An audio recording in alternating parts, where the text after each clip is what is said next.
The rain that night fell like threads of memory, relentless and cold, and under a flickering street lamp, a small pair of shoes sat abandoned on the curb.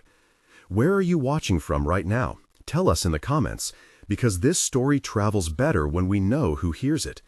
Tasha, 28 years old, a black waitress working late shifts at a family-run diner, had walked out with a to-go box and found two children huddled beneath a broken bus shelter, eyes hollow, clothes soaked. She was tired, bone-tired, from weeks of doubles, from night shifts that paid for rent and medicine for her father, but she did not walk past. This is the story of how a single act of shelter and soup changed two orphaned lives and led to an unbelievable surprise that neither she nor a small town of strangers expected.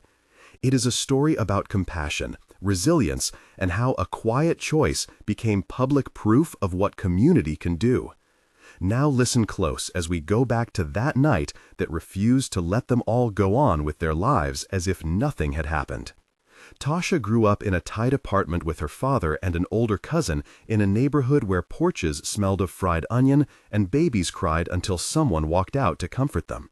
As a child, she learned to count money by watching her father fold bills with slow, careful hands, and to measure kindness by how often someone offered you their last piece of bread.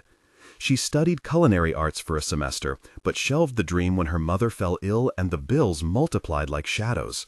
She took a job at Rosa's diner, a narrow place with cracked tile and a jukebox that never quite worked, where the owner, Rosa, a blunt woman with flour dust always on her apron, taught her how to hold a tray steady under pressure and how to speak gently to customers who were rough with their hands. Her cousin Jamal left for a job across town and called on Sundays. Her father fixed shoes at a small bench near their building and kept a delicate ring he wore every day to remind him of better times. The smell of coffee in the morning and the salt on the diner's battered countertop became anchors for Tasha. She cooked with care, not because orders demanded it, but because it felt like fixing something larger than a plate. When her father's health took a sudden turn, she worked extra shifts and learned to translate medical bills into words she could handle. Those nights in the diner, with the hum of fluorescent light and the hiss of the griddle, built a quiet kind of resilience. She kept a blue cloth in her apron pocket, a small square her mother had given her for luck, and every time she touched it, she felt connected to a line of choices that led her to that rain-soaked curb. The first scene happened with rain drumming like nervous fingers on the hood of her jacket. Tasha knelt beside the two children, a boy and a girl, who looked no older than 11 and 8, their hair plastered to their foreheads. The boy's lips were chapped and purple. The girl held a small drawing, edges smeared with rain. Tasha spoke first, soft and clear. "Hey, are you okay here? Are you waiting for someone?" The boy did not move. The girl answered in a voice like paper. "We ran from a house that smelled wrong." Tasha unbuttoned her own coat and wrapped it around the smallest shoulders. "Come with me. There is warm soup at the diner and a place to sit until morning." The boy shook his head, then looked at the drawing, and then at Tasha. "We do not want them to know we are here," he said. Tasha promised nothing grand. "I will keep you tonight. I can call someone in the morning."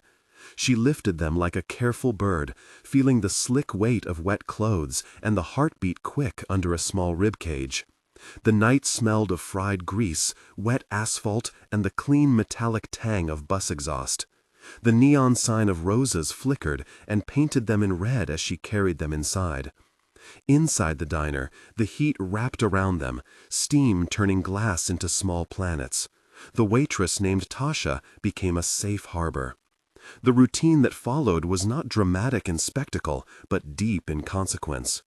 Tasha fed them from behind the counter, using the back door to slip trays of chili and bread out to a booth where they would sit with their knees pulled close, cheeks flushed from the warmth. She would hand the boy a muffin and watch his fingers close around it as if holding a treasure. The girl would trace the edge of the blue cloth from Tasha's apron and hum under her breath. Week after week, the same sequence played, a secret ritual that knitted them together. Dialogues grew into confidences. "What are your names?" Tasha asked gently one night as rain tapped the window. "Noah," the boy said. "Maya," the girl supplied. "Where are your parents?" Tasha asked again. Maya swallowed. "They said we would not be missed," Noah whispered. Silence filled the space between orders and the sizzle of bacon. "You can stay with me for a little while," Tasha offered. "I will find someone to help us do the right thing." The children looked at each other, then at the soup warming their hands, then at Tasha with a fragile trust. This secrecy carried smells of boiled stew, the taste of salt and warmth, the dull ache of fear, the compressed sound of the jukebox trying to play old Motown, the feel of a paper placemat under small palms, and the sight of neon letters blurred by rain outside. Tasha kept a small notebook where she sketched a plan, and Jamal, when he came by late, offered to watch the diner while she made calls. "You cannot keep them here forever," Jamal said quietly. "I know," Tasha replied, "but tonight they have to be safe." Jamal placed a hand over hers, and the diner hummed like a secret engine. Conflict entered from the place least expected, not from the absent parents, but from Marcus, the new restaurant manager, brought in by Rosa to tighten books and cut costs. Marcus had a clean shirt, a sharp jaw, and an appetite for control that made his false charity worse than indifference. He noticed extra trays, a closed booth in the corner, a pile of wrapped coats in the back. "We cannot have minors sleeping in the diner," Marcus said, tone clipped, hands folded. "It puts us at risk and could attract trouble." Tasha met his eyes. "They have nowhere else, and it is raining." Marcus shook his head. "We are a business, not a shelter," he said. Tasha argued for small things, for empathy. "This is not about profit," she said. "It is about two children who are cold." Marcus warned that if anything else happened, he would call the authorities. Rosa listened, face lined with fatigue and flour, and then she surprised them both. "Tasha, you know my place. I do not want police here tonight," she said, voice low. Tasha made a choice that tilted her life. She was resolved to protect the children, even if that meant risking her job. This confrontation burned with the smell of lemon cleaner, the sight of steam rising from a pot, the metallic taste of fear, the hardness of Marcus's stare, the roughness of Tasha's palms. It was a moment that tested her character. The nights that followed tightened the bond and tightened the risk. Tasha arranged for small gifts, a second-hand blanket from Jamal, a pair of shoes bought with tips, one small toy given by Rosa, who could not look away when she saw Maya's eyes light for the first time. They ate together, they learned each other's stories. The children revealed that their names had been used to call in money that vanished, that there were whispers in their hometown of a landlady who used fear to keep people silent. "Her name is Miss Campbell," Noah said, voice low. "She says nobody will believe kids like us," Maya added. Tasha listened and took notes for the report she promised to make, but fear sat at the edge of her nights. Each dialogue in the diner now had ripples. "If she comes here, we have to hide," Maya whispered. "If she finds out where you are working, she will send people," Noah said. Tasha held their hands and promised to do everything she could. Sensory details layered the scene. The smell of hot bread, the texture of inexpensive plastic spoons, the chill of the window where the rain hammered. Like a percussion, the muffled thud of distant tires, the soft tremor in Maya's voice, and the bright flare of hope when Noah laughed at a joke Jamal told. Love took the shape of practical things, like a repaired coat, a doctor's visit arranged by Dr. Benson, who worked nights at a clinic and offered to see them without asking questions. Tension rose in quiet increments until a moment when choices had to be public. A well-followed local reporter named Karen received an anonymous tip and published a photo the next morning, a grainy shot taken from across the street of two small heads under Rosa's awning. The photograph caught the blue cloth in Tasha's pocket and printed a caption that suggested negligence and law-breaking, and it spread across social feeds with a velocity that felt like a flock of birds in panic. Comments piled up, both sympathetic and mean. Marcus used the press to justify his warnings, and Rosa's face grew hardened with decisions to make. The town assembled opinions in doorways and diners. "You have to turn them in," some said. "You are asking for trouble," others whispered. A local council member named Officer Perez dropped by and asked questions that smelled of paperwork and official concern. "We have to follow protocol," Officer Perez said. Tasha felt the walls narrow. This was a moment that contained the metallic smell of rain, the voice of the reporter, the click of a camera, the taste of bile rising, the heat of the grill becoming unbearable, the feeling of being watched. The first major tension unfolded as neighbors argued and social media amplified judgment. Moment of tension 1 expanded and held. The town demanded names. Marcus pointed fingers. Rosa tried to shield Tasha and yet feared for her own business. Tasha sat in a booth with the children and held their hands like fragile treasure. Her heart beat loud in her ears. A woman came to the door and accused them loudly of harboring runaways in front of a crowd. Tasha stood and answered softly, each syllable chosen like a breadcrumb leading back to truth. "I am keeping them safe until social services can arrive," she said. Voices rose. Someone filmed on a phone. The smell of rain mixed with coffee and the metallic tang of fear. For a while, she could only breathe and hold steady, counting the seconds like pebbles until help arrived. The real turning point arrived when an unexpected form of evidence appeared. Months earlier, Tasha had, with the children's permission, taught Maya to draw. Maya's drawings piled up in a shoebox under the counter, a constellation of crayons and stories. One drawing, a small map with a scribbled address and a rough sketch of a porch with a lamp, contained a detail that a social worker named Sarah recognized when she came to the diner to assess the case. Sarah had worked in child welfare for years and had an eye for small consistencies. "This map matches a landlord's ad and a scanned payment record," Sarah said quietly to Officer Perez. The map led to files that showed payments from Miss Campbell on dates that coincided with times that children said they were punished. Meanwhile, Jamal and Dr. Benson helped secure medical notes showing signs of neglect. Karen, the reporter, who had published the initial picture, returned with a deeper story, not to shame, but to investigate who had been responsible for silencing the city's poor. She dug through records and found a pattern of complaints suppressed by a legal office used by Miss Campbell. The evidence coalesced into something tangible: a set of photographs, scanned receipts, and a video from a doorbell camera that showed a woman matching the description, yelling at the children, and then pushing them out of a doorway. When these pieces came together in public, the town could not pretend ignorance. The smell of ink and paper became a kind of proof heavier than rumor. The crisis swelled into a public confrontation. At a town hall meeting, packed with people whose faces were lit by phone screens, Miss Campbell denied everything and accused Tasha of abduction and meddling. "You are accusing me without proof," she cried, face red, voice like broken glass. Tasha stood with a shaking calm.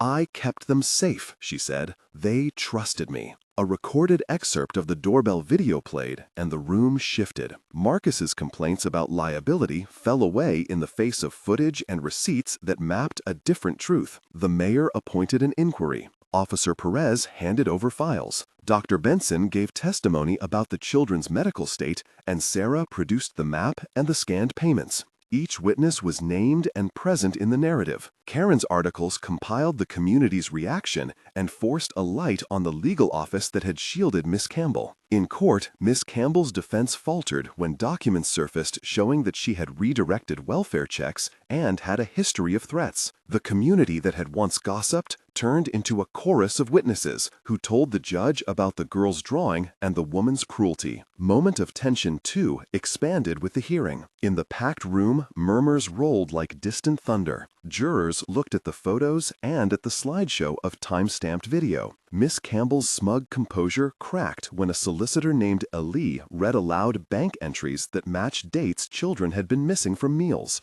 "How could you do this?" a neighbor asked aloud. The smell of dust hung in the courtroom. Tasha sat upright, hands clenched around the blue cloth now folded into her fist like a talisman. The lawyer for Miss Campbell attempted to paint the children as unruly troublemakers. Sarah, Dr. Benson, and Jamal countered each accusation with steady facts. The clerk called callers and witnesses. Each testimony pushed the story forward inch by inch.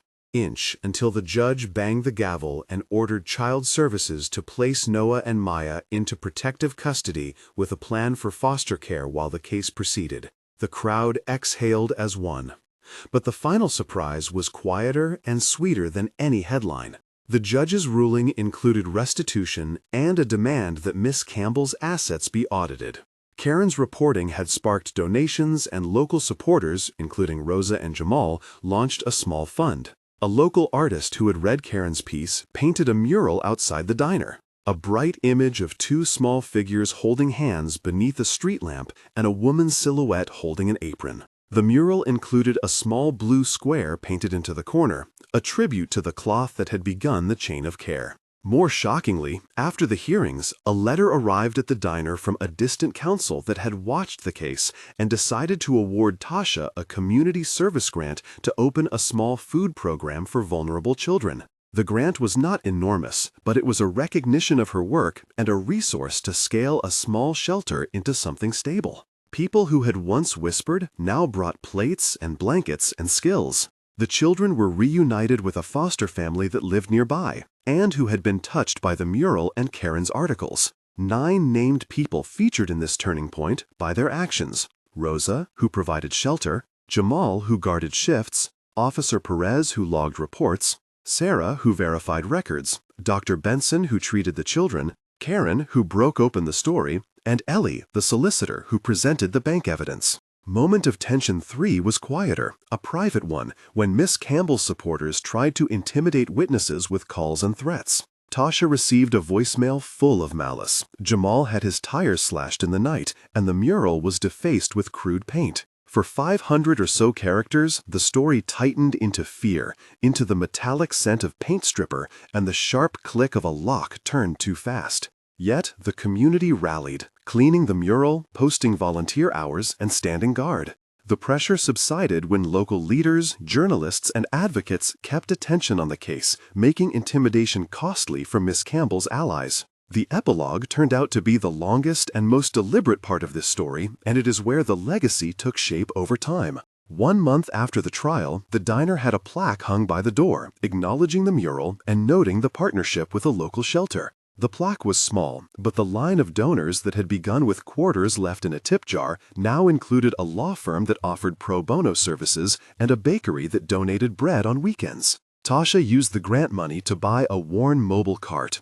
and turned one corner of the diner into a safe table where kids could come for a meal after school. She created a sign that read, "Free soup and homework help." The blue cloth she kept in a small glass frame on a shelf by the register. 3 months in the foster family that had taken in Noah and Maya invited Tasha to a small backyard dinner. There was laughter, chicken on a grill, and Maya's drawing framed on the living room wall. Tasha met the foster mother, a gentlewoman named Lila, and they exchanged stories and recipes and agreed to co-host a monthly potluck for other families in transition. The mural had become a place where teenagers met to share study notes, and neighbors hung lost cat posters. 6 months later, the city held a small ceremony where local officials read a proclamation about community care. Tasha's program had grown into a partnership with the clinic, and Dr. Benson had started a rotating health check initiative. Jamal had applied for a small grant to expand outreach to other diners, and Rosa's diner, once just a place for quick meals, became a local hub for food and records for families in need. Karen published a long-form piece that followed the case and showed how ordinary acts of kindness can spur structural change.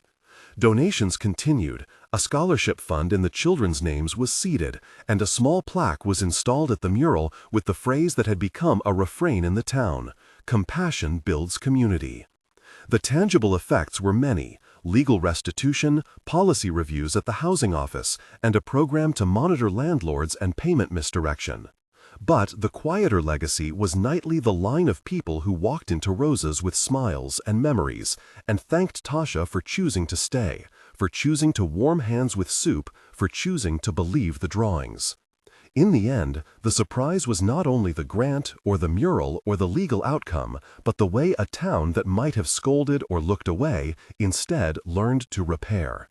Tasha learned that protection sometimes means making difficult choices, and that a single blue cloth tucked into an apron pocket can carry the memory of 1,000 small mercies. Noah became a student who drew maps for school projects, and Maya painted murals with brushes that once trembled in her hand. Rosa added a new sign on the door that read, "All are welcome here." And Jamal opened a small repair stall for shoes that doubled as a meeting place for parents looking for help. If this story moved you, consider subscribing for more narratives about resilience and reparation. Remember that compassion does not ask for recognition. It asks only to be acted upon, and sometimes it returns as a mural, a grant, and the visible joy of 2 children who sleep safe and dream big. Gentle acts can change the arc of a life, and sometimes that change becomes the thing a whole town remembers.